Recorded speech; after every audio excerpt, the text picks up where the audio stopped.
Hey y'all, this is Paul from Indianapolis. Welcome to my new YouTube channel, Neil Sports Card Stories. This channel is about sharing stories connected with collecting sports cards. Thank you for giving your time and watching as I share part of my sports card story. I would appreciate it if you would subscribe and like. Thank you very much. Before I get started though, I want to acknowledge God as the source and beginning of this channel. This is crazy. I would have never thought about doing this. It wasn't on my radar. I enjoyed watching folks like Christian Missouri and other YouTubers sharing their stories. Yet in the last couple months, God has planted and grown inside me this idea. He has given me peace and moved me forward in the midst of all my fears and anxieties and overthinking. And I'm thankful to God, and I'm excited to begin this journey. So we're going to flip this over and let the cards do the talking now.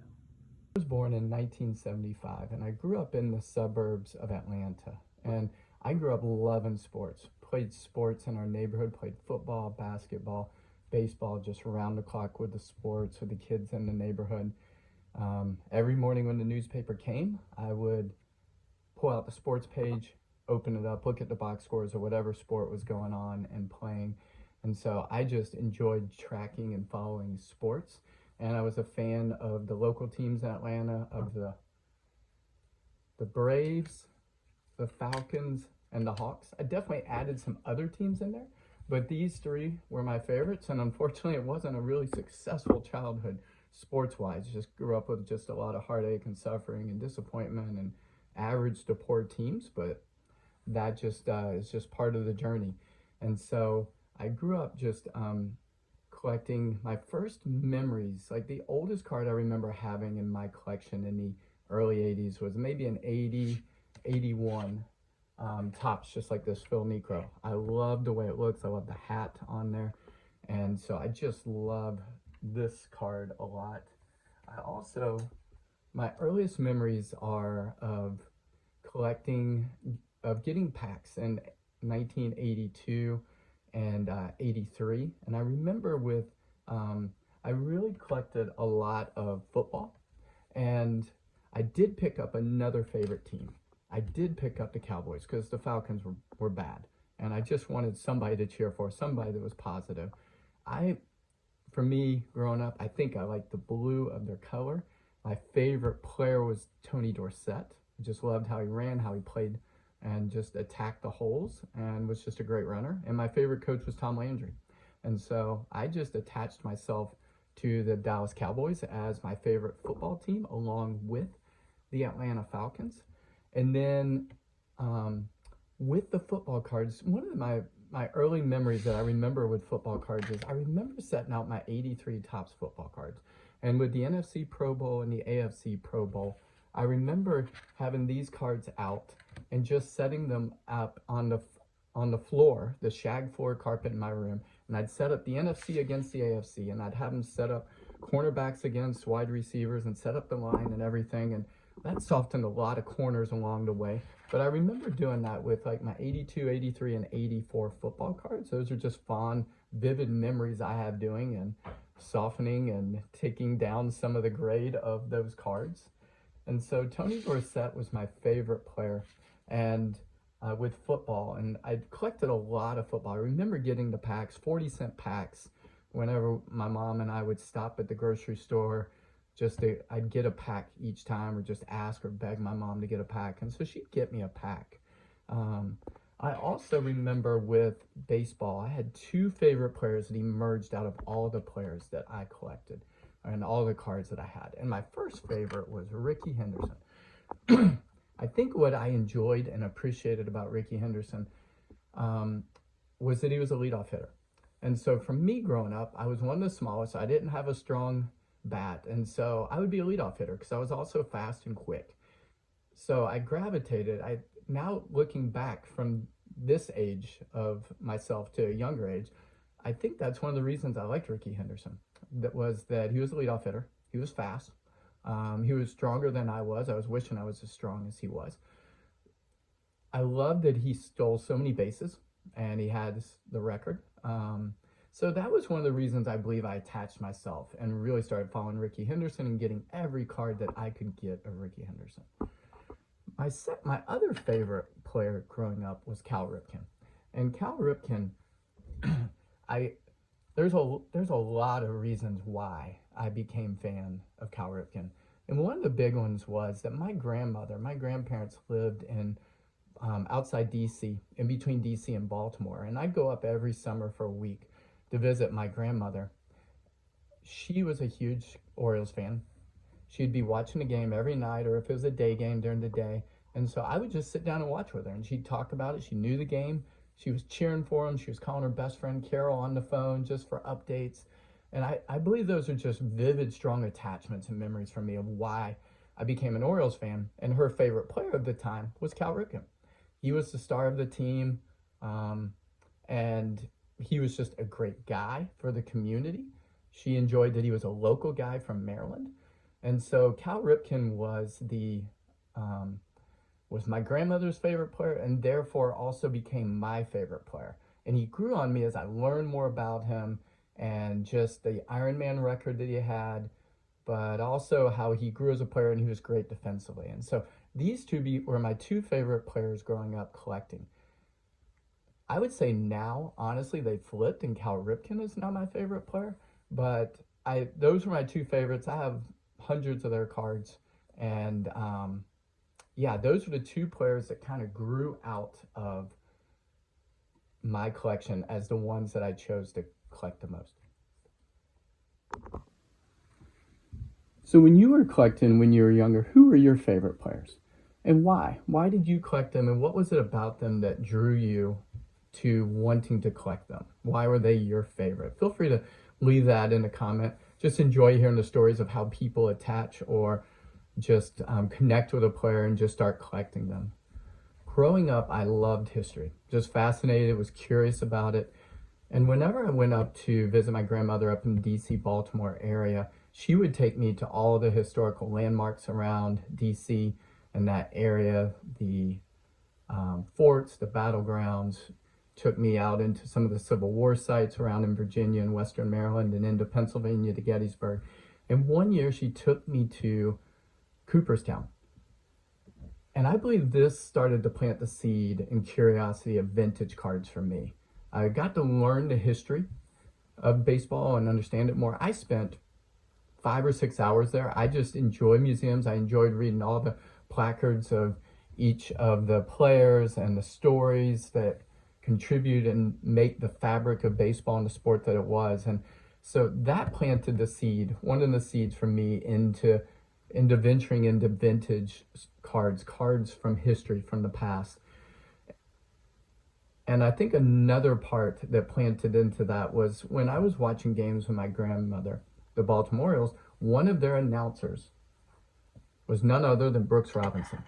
And he became my favorite player growing up, vintage-wise. And this was the very first vintage card I ever bought. It was a 1973 Topps Brooks Robinson.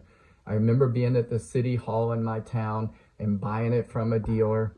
I remember also, I just loved the position of who he was, just standing there at third base. It's probably one of my favorite Brooks Robinson cards and images. I also remember picking up the 74 Brooks Robinson as an early pickup, maybe my second one. I remember getting this Tom Seaver really early. So those were just some of the early cards that I ventured into and with vintage and became curious about. And I added multiple other cards. So Brooks Robinson was one of my favorite players, and I will share my other favorite player here in a little bit. So at this point, around 1992, I basically stopped collecting and didn't reconnect to sports cards until during COVID, when my dad called and just said, hey, you might want to check out your sports cards and just see what's going on. I'm just hearing they're becoming really hot. And so that's when I stepped back into sports card collecting. And the first cards that I started collecting actually after I started recollecting were soccer cards. In this period from in a period from 2005 until that time, soccer was the main sport I followed. I grew up playing soccer. I had traveled internationally, and that was one of the common sports of the time.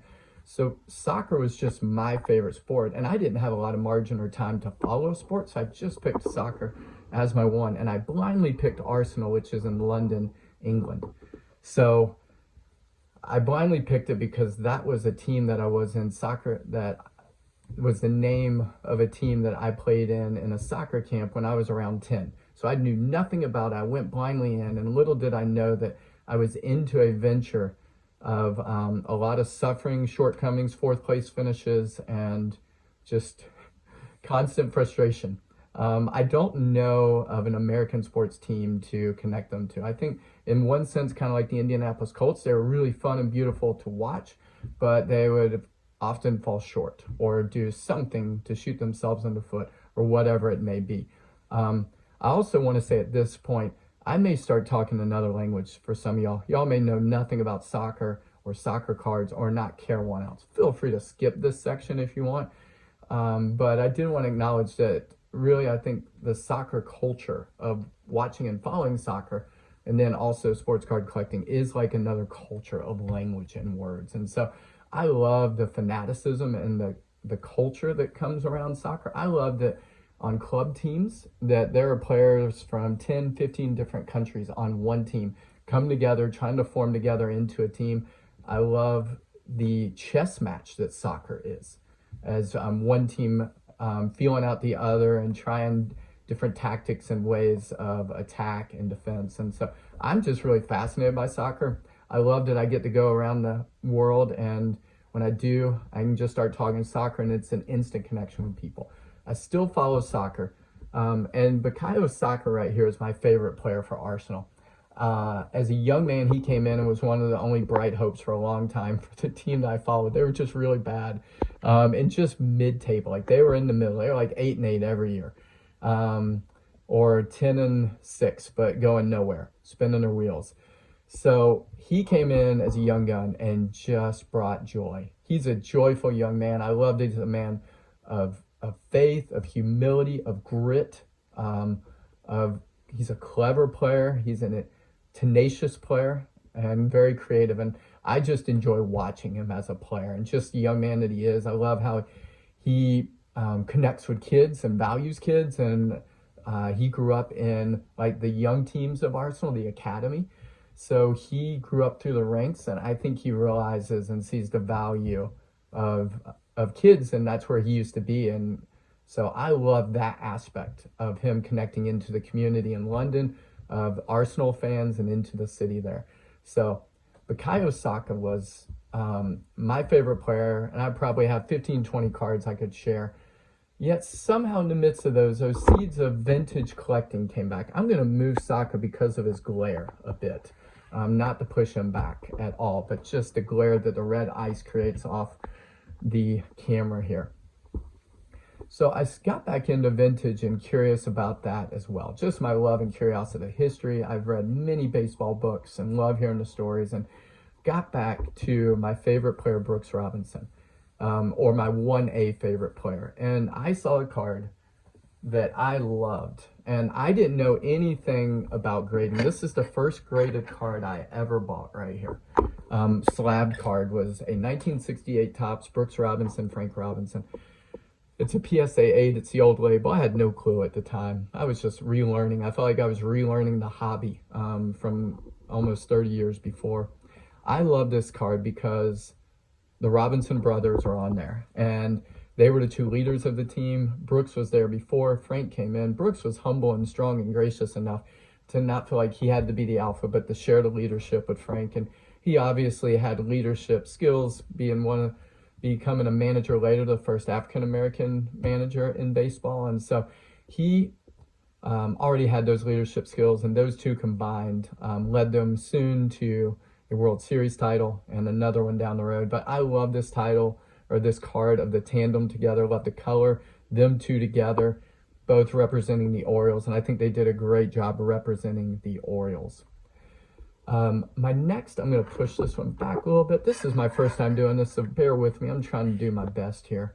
One card my other favorite player, and I don't really know how and why I became a fan of this player. I don't know if it was from This Week in Baseball, Mel Allen, watching those growing up. I don't know if it's from going to Cooperstown and seeing his story. I don't know the dramatic story and the extent of his death, and the sacrificialness in which it happened.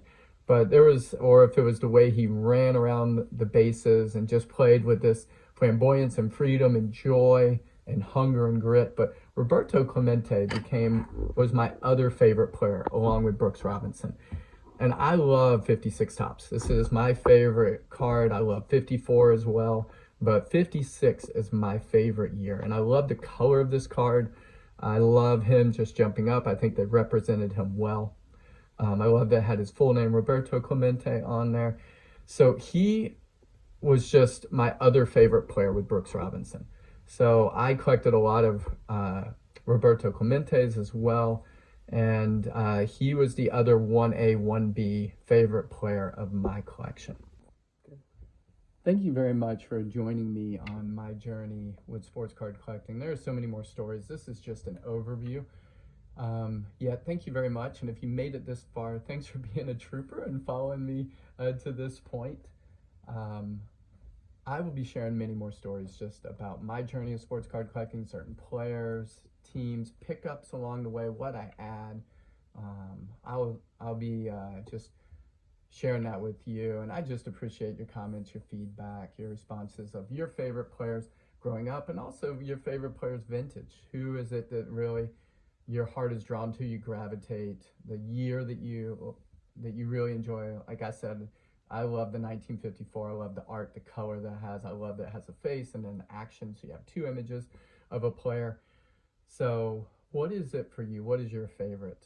So I do want to shout out my son. My 16-year-old son has done the audio visual on this. I am clueless in this area. Technologically, I am so far behind nowadays, and I could not have done this with him. It's been really fun working with him, getting his feedback, but just sharing this time with him has been great. So I just want to give my 16-year-old a shout out. He has done a great job and has been very gracious with my cluelessness. So until next time that we gather together, I hope you have a great day, a great week, a next step in your journey of card collecting. Thank you very much. Bye.